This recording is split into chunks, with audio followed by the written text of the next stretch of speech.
Wait. So again, very good morning to all of you. Mike mute करके रखो please आपका। सब लोग आते समय ही माइक म्यूट करके रखो। Thank you Omkar.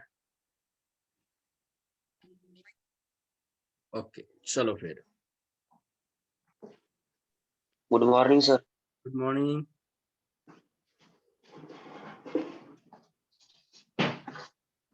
चलो माइक म्यूट करके रखो आपका सब लोग।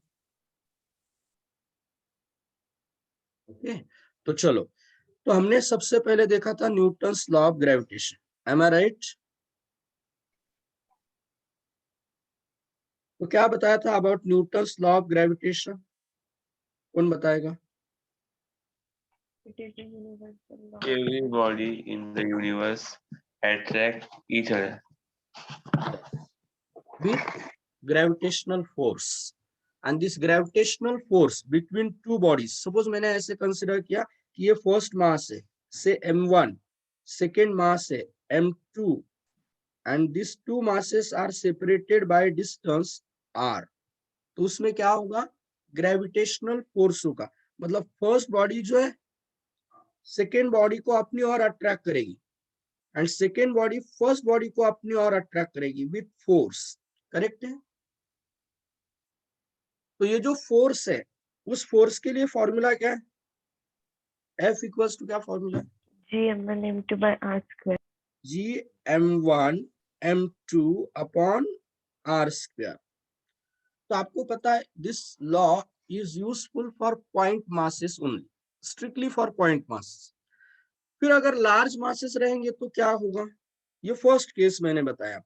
यहाँ पर अगर लार्ज मासेस रहे, मतलब सपोज फॉर एग्जांपल हम ऐसे कहेंगे कि ये बॉडी है, ये स्फीयर है, ये स्फीयर एक और ये दूसरा स्फीयर है, बराबर है? तो you can use Newton's law of gravitation for this mass also. क्यों यूज कर सकते हैं? क्योंकि for large distances we can treat this masses as a point masses. Large distance होगा ना, तो लार्ज डिस्टेंस पर हम क्या करते हैं? उनका सेंटर टू सेंटर डिस्टेंस लेते हैं, सेंटर टू सेंटर डिस्टेंस। तो जो सेंटर टू सेंटर डिस्टेंस लेंगे, तो इन दैट केस हम ऐसे कंसिडर करते हैं कि मानो ये टोटल मास इस स्फीयर का जो है ना, पहले स्फीयर का, वो इस पॉइंट पे कॉन्सेंट्रेट हुआ है एट दिस सेंटर। वो कौन सा भी आएगा हमें? Centre of mass. एंड ये सेकेंड स्फीयर का मास है ना, तो वह इस पॉइंट में कॉन्सेंट्रेट हुआ है, इस पॉइंट में कॉन्सेंट्रेट हुआ। सो होगा क्या? This diagram is equivalent to this diagram, बराबर है? समझ में आया? Yes. तो ये डायग्राम जो है ना, इसको पॉइंट पॉइंट से पॉइंट्स मैंने ड्रॉ किए, तो ऐसी डायग्राम बनेगी जो मैंने यहाँ पर ड्रॉ किए। क्लियर?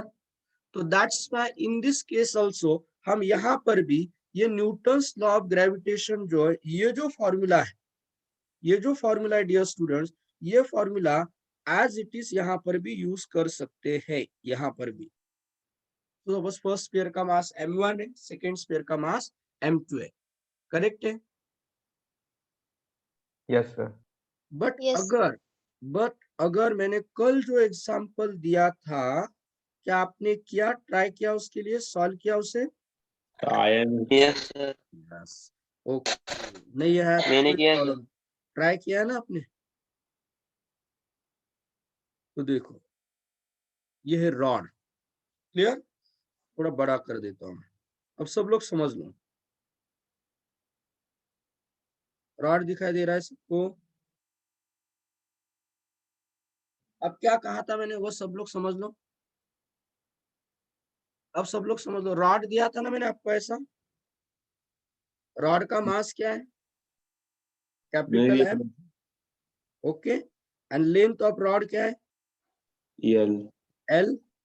एंड रॉड के वन एंड से कितने डिस्टेंस पर मैंने लिया था एक point mass? L. L distance पर, ओके। तो यहाँ पर है पॉइंट मास, ये पॉइंट मास, ये मास कितना लिया था हमने? Small m। कितना लिया था? Small m। Now listen carefully. अब मुझे क्या करना है, मुझे फोर्स फाइंड करना है between rod and point mass. तो now you can not use this formula directly, ऐसा फॉर्मूला आप यूज नहीं कर सकते आप। अब फिर कैसे कैलकुलेट करना है इसे, जरा ध्यान दो। बेसिक फॉर्मूला तो यही है, नो डाउट, बट अब समझना क्या है, सब लोग समझ लो ऐसे केस में करना क्या है। सब लोग अच्छी तरह से आवाज आ रही है, दिखाई दे रहा है सबको, कोई प्रॉब्लम नहीं है? Yes sir. यस ये थोड़ा नीचे ले लेता हूं, नीचे ले लेता हूं, तो अब समझ लो, सेपरेट पेज पर ही ले लो। तो समझ लो अब क्या क्या क्या बता रहा हूं मैं अच्छी तरह से। ऐसे इसमें करना क्या है, तो उसमें फर्स्ट मैं बताता हूं, स्टेप 1 क्या करना है ऐसे केस। अगर ऐसे सपोज पॉइंट पासेस नहीं होगा या दो बॉडी सिमेट्रिकल नहीं होंगी, मतलब ये तो सिमेट्रिकल है बट अगर दोनों तरफ यूनिफॉर्म नहीं हो, मतलब इधर रॉड है इधर रॉड, ऐसा नहीं होगा, वो उस पर भी डिपेंड है कि उसमें डिस्टेंस कितना है। तो डिस्टेंस लार्ज है तो in that case you can treat that symmetrical body as a point object considering the total mass of body is concentrated at its center. But अब ऐसे स्टेप्स में, मतलब ऐसे केसेस में क्या करना, और आपको ये भी लगेगा कि सर हमें कैसे पता चलेगा, जब नंबर ऑफ क्वेश्चन सॉल्व करोगे धीरे धीरे ये सब आइडिया आती है। तो फर्स्ट स्टेप है सिलेक्ट एन एलिमेंट। क्या है? Select an element. क्या सिलेक्ट करना है? एलिमेंट। अब एलिमेंट मतलब क्या है? एलिमेंट मतलब छोटा part of this rod, a very small part of this rod, and suppose मैंने यहाँ पर एक एलिमेंट सिलेक्ट किया, तो you can say the rod is made up of such type of large elements। जैसे मैं सिलेक्ट करता हूँ, एक सिलेक्ट करता हूँ, यहाँ पर एक सिलेक्ट करेंगे हम, यहाँ पर एक, ओके, ये क्या है? एक एलिमेंट है। एंड ऐसे छोटे छोटे एलिमेंट से तो रॉड बना है ना, बराबर है कि नहीं? यहाँ एक एलिमेंट लिया मैंने, दूसरा एलिमेंट यहाँ, तीसरा एलिमेंट यहाँ, नेक्स्ट नेक्स्ट, ऐसे इधर से भी ऐसे एलिमेंट से बना है ये रॉड। Okay, clear? अरे बोलते जाओ। यस सर हाँ, यस अब ऐसे एलिमेंट से बना है रॉड। तो हमें क्या करना है in next step? Yes Rohan, देखेंगे देखेंगे, रोहन का भी आंसर आया, तो लेट अस ट्राई कि पहले क्या आता है। तो चलो यहाँ पर हम क्या करेंगे, ये जो एलिमेंट था ना, कौन सा, ये मैंने जो सिलेक्ट किया है, सेकेंड स्टेप देखो क्या है, वो एलिमेंट, इसका मास मैं कंसिडर कर रहा हूं dm। क्या है मास उसका? dm। ओके, एंड इस एलिमेंट की लेंथ में कंसिडर कर रहा हूं dx। कितनी लेंथ है उसकी? dx। स्टेप समझ लो। अब मैंने आपको ऐसे कहा है, मैंने फर्स्ट स्टेप यूज की, select an element, element select किया, इस एलिमेंट का मास है dm, इस एलिमेंट की लेंथ है dx, and suppose this element is at a distance x from that point mass.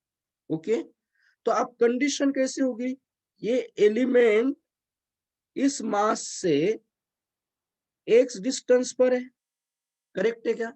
तो सेकेंड स्टेप देखो dear students, find force between, of course gravitational force है, force between element and that point mass. क्या है second step? Second step समझ में आ गई कि आपको? सेकेंड स्टेप में क्या करना है आपको, ये जो एलिमेंट है एंड ये जो पॉइंट मास है, उसमें ग्रेविटेशनल फोर्स फाइंड करना है using Newton's law of gravitation. बताओ क्या है ये? तो वो स्मॉल एलिमेंट है तो फोर्स भी स्मॉल होगा, बराबर है? तो उसको मैं डीएफ से डिनोट कर रहा हूं। बताओ, न्यूटन्स लॉ ऑफ ग्रेविटेशन बताओ। अभी पॉइंट मास से बताओ फास्ट, अरे बोलो जी। जी M1 क्या है, M1 क्या है यहाँ पर, M, M2 क्या है, dm अपॉन डिस्टेंस क्या है दोनों में, square. x square. Very nice. अब नेक्स्ट स्टेप इंपॉर्टेंट। अब यहाँ थोड़ा सा और ऐसे भी आप लिख सकते हो। अब देखो, हाँ, सब लोग ध्यान से देखो और समझ लो, ये इंपॉर्टेंट स्टेप्स है। L लेंथ में m मास बराबर है, L लेंथ में कितना मास है, m मास है। तो हमें फाइंड करना है जो हमने dx एलिमेंट लिया है, जो dx लेंथ का एलिमेंट लिया है, उसमें जो मास dm है वो कंपेयर टू टोटल मास कितना है। तो इसको ऐसे डिवाइड करेंगे हम, dm इक्वल्स टू क्या होगा, ये गया कैपिटल M उधर अपॉन L इंटू dx। और इसको क्या करते हैं, ये धीरे धीरे आइडिया आ जाए। इसका मतलब ये जो मास है ना अलोंग लेंथ डिस्ट्रीब्यूट हुआ है, तो यहाँ पर फाइंड करते हैं linear mass density. Linear mass density मतलब मास पर यूनिट लेंथ। मास पर यूनिट लेंथ मतलब क्या होता है, लीनियर डेंसिटी। अब मास पर यूनिट लेंथ देखो, हाँ, मैं क्या बता रहा हूँ, मास इक्वल्स टू मास पर यूनिट लेंथ इक्वल्स टू क्या होगा, मास अपॉन लेंथ। तो मास फाइंड करना है तो फॉर्मूला होगा मास पर यूनिट लेंथ इंटू लेंथ। तो ये मास पर यूनिट लेंथ इंटू उसकी लेंथ, नहीं तो सिंपल पार्ट मैंने ऐसे बताया, इससे याद हो। ओके, क्लियर है ये। G small m upon x square. अब ये जो dm यहाँ पर लिखा है मैंने, वो dm मैं यहाँ पर सब्स्टिट्यूट कर रहा हूँ। क्या है बताओ, मास पर unit length m by l into dx। Clear है क्या, बोलो बोलो future doctor. Yes, sir. Yes, आप तो बोल भी नहीं रहे। Yes, sir. ओके, क्लियर है यहाँ तक, क्लियर है। Yeah. अब नेक्स्ट स्टेप देखो, फिर स्टेप्स देखो, स्टेप्स बहुत इंपॉर्टेंट है। Step 1 select an element, step 2 find the force between that element and point mass, and step 3 बहुत इंपॉर्टेंट है। स्टेप 3 है find the integration of step 2, मतलब फॉर्मूला। ये स्टेप 2 का फॉर्मूला आ गया ना हमारा, ये फॉर्मूला आ गया स्टेप 2 में। Yes, sir. तो अब हमें क्या करना है, उसको इंटीग्रेट करना है। क्यों, उसे समझो पहले। इंटीग्रेशन मतलब क्या है उसे समझो। एक एलिमेंट के कारण इस पर फोर्स कितना है वो समझ में आ गया, दूसरे एलिमेंट के कारण कितना है वो भी समझ में आया, तीसरे एलिमेंट के कारण कितना है वो समझ में आया, टोटल रॉड के कारण कितना फोर्स है, तो उन सभी एलिमेंट्स के कारण एक्ट होने वाले फोर्सेस की एडिशन, और उसको ही कहते हैं कंटिन्यूअस डिस्ट्रीब्यूशन है, तो उसको ही क्या करना है, इंटीग्रेशन। क्लियर है क्या, ये बेसिक सबको पता होना चाहिए, इंटीग्रेशन डेरिवेटिव्स के फॉर्मूले। क्लियर है। तो इसका इंटीग्रेशन करेंगे हम डियर स्टूडेंट्स, तो हमें मिलेगा total force between that rod and point mass small m। चलो इंटीग्रेशन के फॉर्मूले को रिवाइज करते हैं। x raise to n dx का इंटीग्रेशन बताओ, x square upon 2। x raise to n plus 1 upon n plus 1। Clear है। कौन बताएगा x स्क्वायर dx का integration, x cube upon X cube upon 3. Very good, 2 + 1 3। And x raise to -2 dx का integration कौन बताएगा, बोलो। x raise to -1 upon -2 + 1 होगा ना वहां पर, तो -2 + 1 क्या होगा, यस -1. -1 अपॉन -1। इसको हम ऐसे लिखे, x डिनोमिनेटर पर +1, ये माइनस हो जाएगा। मतलब डियर स्टूडेंट्स मुझे बताना है इसका integration, x square dx denominator पर ऊपर गया माइनस हो जाएगा, तो x रेस टू -2 dx का इंटीग्रेशन फाइंड करेंगे हम, तो वो आएगा -1 अपॉन x। तो मैं यहाँ पर लिख देता हूँ -1 अपॉन x। क्लियर? क्लियर है सबको? Yes, sir. ओके। सर। और इम्पोर्टेंट बात है जो मैंने इंटीग्रेशन में पढ़ाया था, यहाँ पर पर्टिकुलर लिमिट्स है डियर स्टूडेंट्स। कैसे लिमिट्स हैं?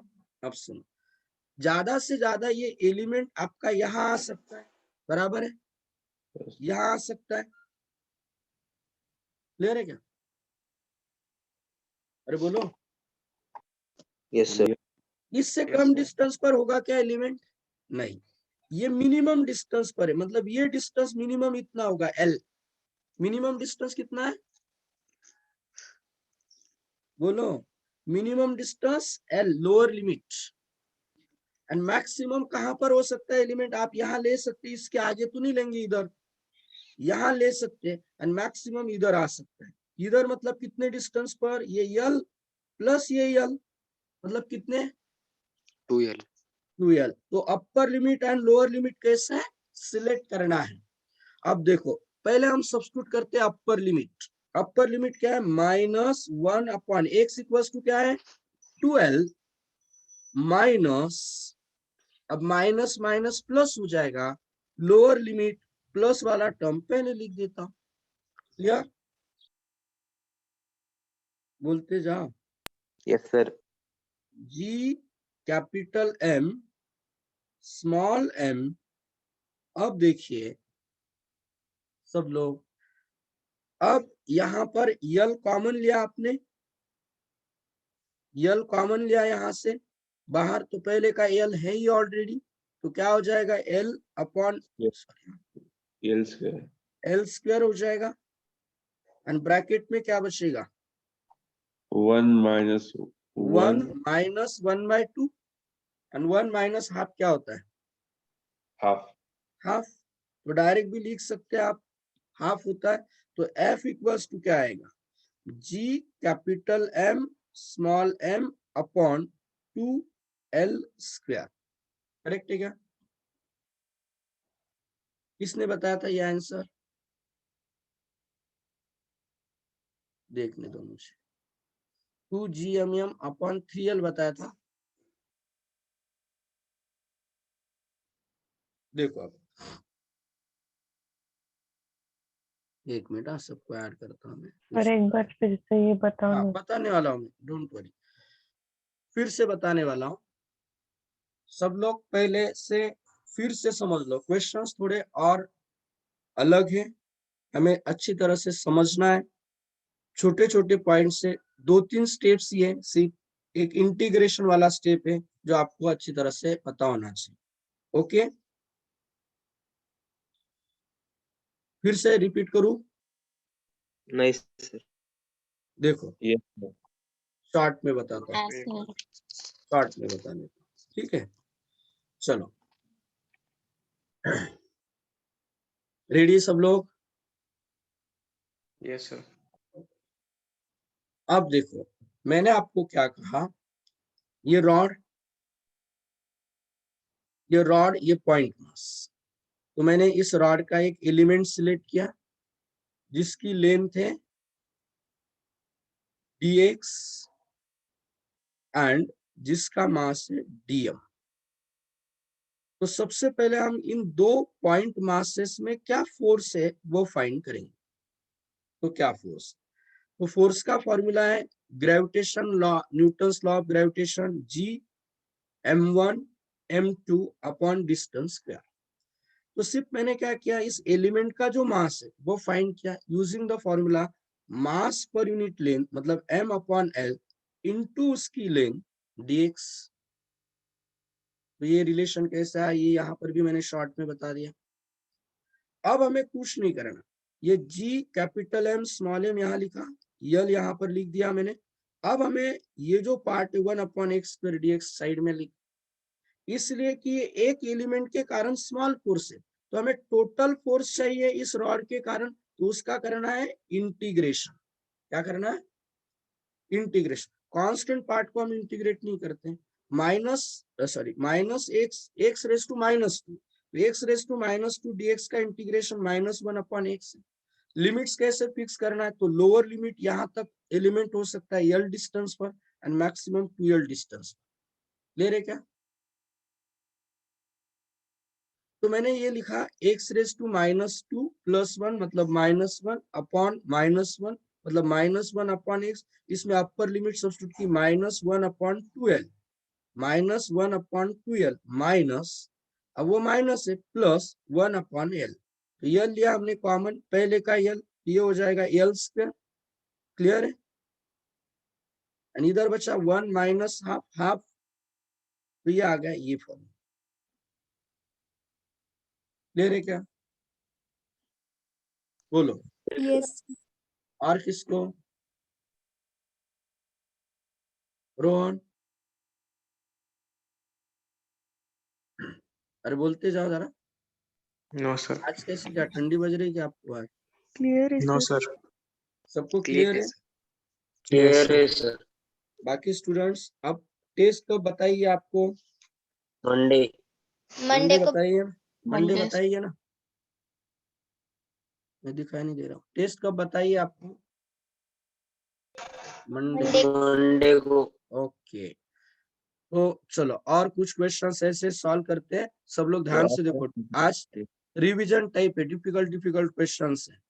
रेडी आप लोग? अरे बोलो। Yes sir. Yes, sir. फिर अब मैं ऐसे बोल रहा हूँ, देखो सब लोग ध्यान देंगे अच्छी तरह से। स्फीयर दिखाई दे रहा है? Yes sir. अब समझ लो, ये जो स्फीयर है ना, इसका मास कैपिटल एम है। कितना है mass? Capital M. Okay, and इस स्फीयर की रेडियस है कैपिटल आर। लिसन केयरफुली, आज के क्वेश्चंस थोड़े हायर लेवल के क्वेश्चन है, बहुत सारा पार्ट हुआ है आपका, इसलिए वो ले रहा हूं। अब क्या किया है, इस स्फीयर से एक स्मॉल स्फीयर ऐसा, जिसका मास है कुछ तो भी रहेगा, वो आप कैलकुलेट करो, लेकिन उसके लिए मैं कंडीशन बता रहा कि उसकी जो रेडियस है ना, रेडियस वह है half the radius of large sphere. कितनी रेडियस? r/2। अगर r/2 रेडियस है, जरा ध्यान से देखो और समझ लो अच्छी तरह से, एंड एक 2r डिस्टेंस पर, कितने डिस्टेंस पर? 2r, यहां पर एक पॉइंट मास है, तो हमें फाइंड करना है फोर्स एक्सर्टेड बाय, ध्यान दो मैं क्या बता रहा हूं, फिर से सुन लो question. A small sphere of radius r/2 is removed from this large sphere of mass m and radius r, and now this point mass is at a distance 2r from the center of the large sphere. Then what is the force exerted by this remaining part on this mass? अब यहां पर भी Newton's law of gravitation directly नहीं use होगा। Remaining part मतलब समझ में आया, ये पार्ट समझ में आ गया आपको, ये इसके कारण इस पर कितना फोर्स। अब ये क्वेश्चंस, क्वालिटी क्वेश्चन जो है वो आपको उसको दिमाग लगाना। अब हम क्या करेंगे समझ लो, पहले हम फोर्स इसके कारण कितना है वो फाइंड करेंगे। लार्ज स्फीयर के कारण कितना होगा बताओ मुझे? Force G on M small m due to capital M। बोलो।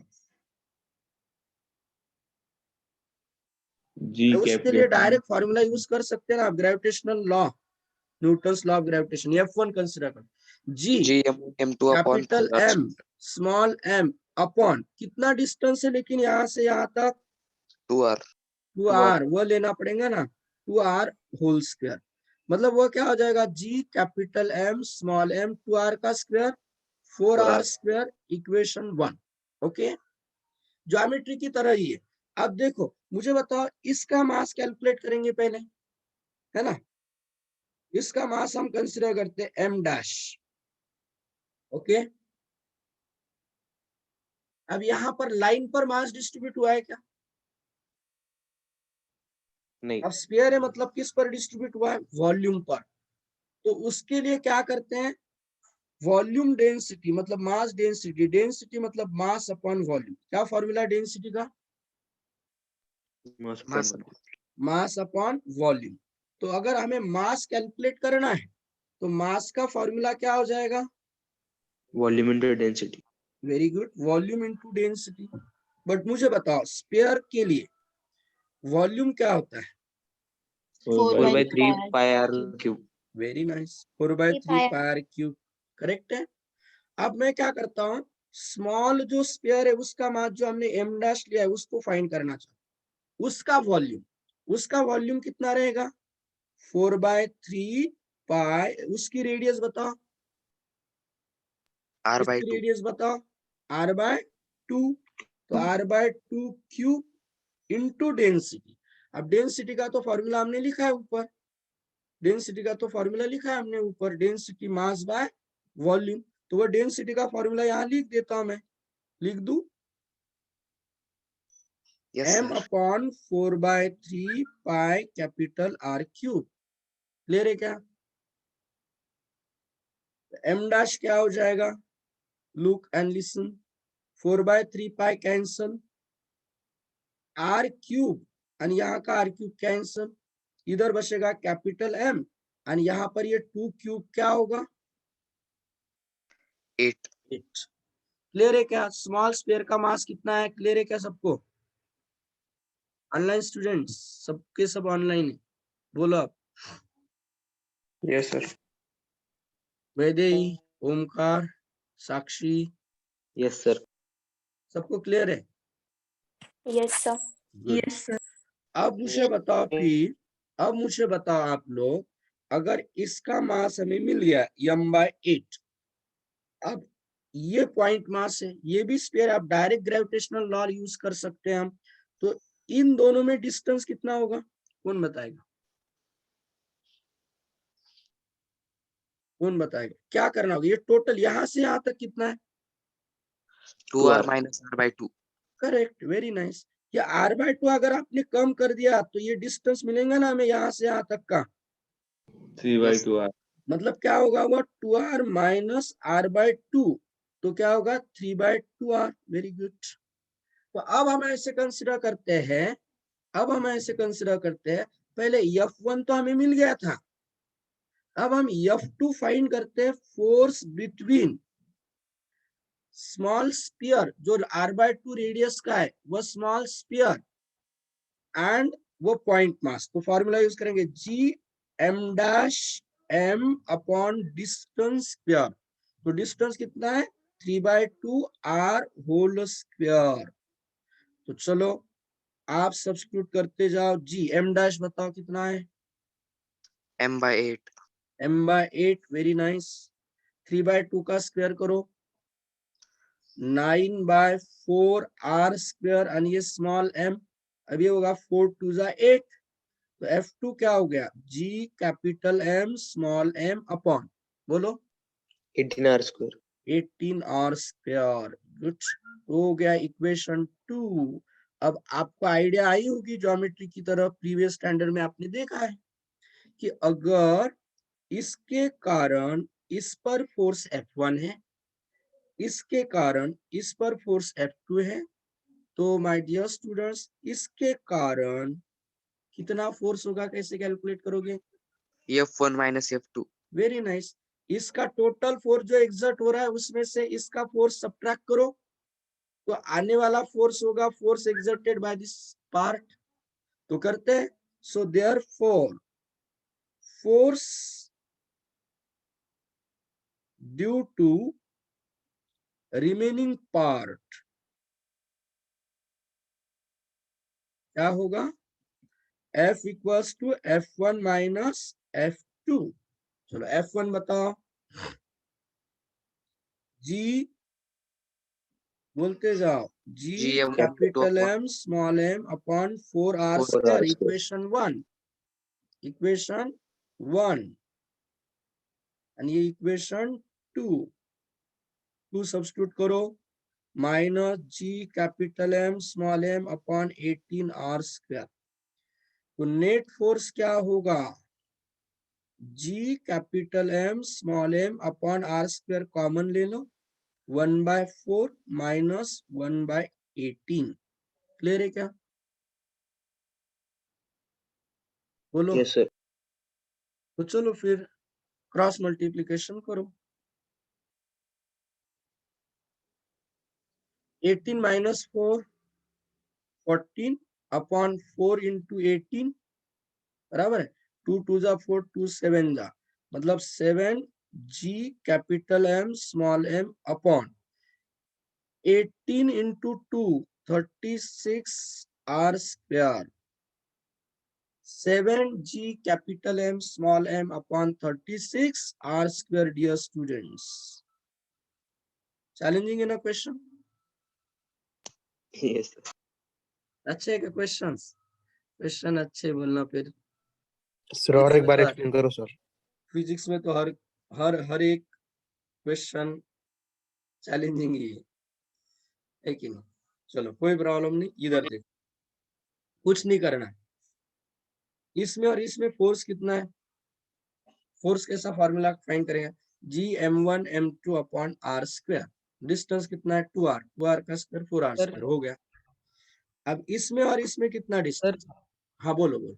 सर इधर पॉइंट मासेस तो नहीं है ना, फिर अब वो फॉर्मूला कैसे यूज किया GM1 M2 वाला? तो पॉइंट मासेस, पहली बात दोनों भी पॉइंट मासेस, और दूसरी कंडीशन है सिमेट्रिकल अगर बॉडी से, यूनिफॉर्म अगर है, जैसे सपोज फॉर एग्जांपल इसकी जगह ऐसा मास होता कुछ तो नहीं यूज कर। इसको हम ट्रीट कर सकते हैं एज अ पॉइंट मास जिसका टोटल मास कॉन्सेंट्रेटेड है at the centre of mass. हाँ, तो सेंटर ऑफ मास का कॉन्सेप्ट है वो बाद में भी आने वाला। मैंने यहाँ पर पहले बताया ना आपको, इसके लिए भी अप्लीकेबल है, इसके लिए भी डायरेक्ट यूज कर रहे हैं। क्लियर है क्या? Okay sir. Okay okay clear. Recorded lecture भी मिल जाएगा, उसमें फिर से देख लेना। Okay yes. अब दूसरा क्वेश्चन जरा ध्यान से। हाँ बोलो। स्क्रीनशॉट लेना था। ओके, रिकॉर्डेड लेक्चर ही सेंड करता हूँ मैं। Okay okay sir. अब दूसरा क्वेश्चन बहुत इंपॉर्टेंट है। यहाँ पर मैं ड्रॉ कर रहा हूँ डियर स्टूडेंट्स एक स्फेरिकल शेल। स्फेरिकल शेल मतलब गोलाकार। शेल मतलब क्या बताया? होलोस्फीयर। क्या Hollow. बताया था? होलोस्फीयर। और यस होलोस्फीयर है ये। एंड इस होलोस्फीयर के अंदर समझ लो अब,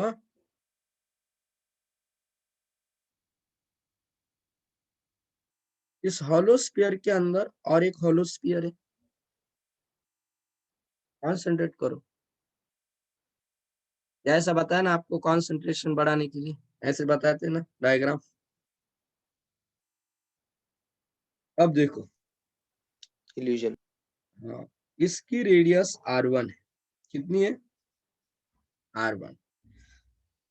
आउटर स्फीयर की रेडियस डियर स्टूडेंट्स R2 है। एंड ये जो सेंटर है दोनों का सेम है। अब मुझे फाइंड क्या करना है, जरा ध्यान से देखो। अब मुझे फाइंड करना है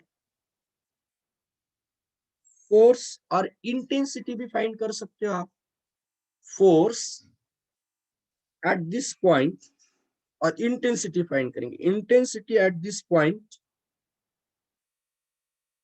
R, मतलब देखो, हाँ सपोज हम उसको नाम देंगे A पॉइंट पर। कहां पर फाइंड करना है? Find point intensity of gravitational field. कहां फाइंड करना है? At point A. अब वो कभी कभी पॉइंट का नाम नहीं देंगे, अब उसके लिए मैं बताता हूँ कहाँ है पॉइंट ए। वो पॉइंट ए है डियर स्टूडेंट्स आर डिस्टेंस पर, जो है less than R2 and greater than R1। मतलब R1 से ज्यादा डिस्टेंस पर है लेकिन R2 से कम डिस्टेंस पर है, दोनों के बीच में मतलब इधर आएगा। करेक्ट है क्या? Yes sir. अब ये सॉलिड पार्ट, ये सॉलिड पार्ट है लेकिन अंदर का पार्ट ये पूरा हॉलो है। ओके, तो पॉइंट्स आपको याद है क्या कि अगर स्पेरिकल शेल रही तो स्पेरिकल शेल के इनसाइड पॉइंट पर इंटेंसिटी कितनी होती है? कहीं पर भी लिखो, इंटेंसिटी इनसाइड पॉइंट पर क्या होती है? 0। Very good. Intensity due to spherical shell outside point पर क्या होती है? GM upon distance square. तो हम क्या करेंगे, इसके मासेस भी कंसीडर करेंगे, इसको लेते हैं M1, इसको लेते हैं M2। ओके, अब देखो सरफेस पर क्या होगा, सरफेस पर फॉर्मूला क्या बनेगा? GM upon radius square. Correct, GM upon R square. अगर रेडियस R रही तो जो रेडियस है वो ले लेना है। क्लियर है क्या? क्लियर है?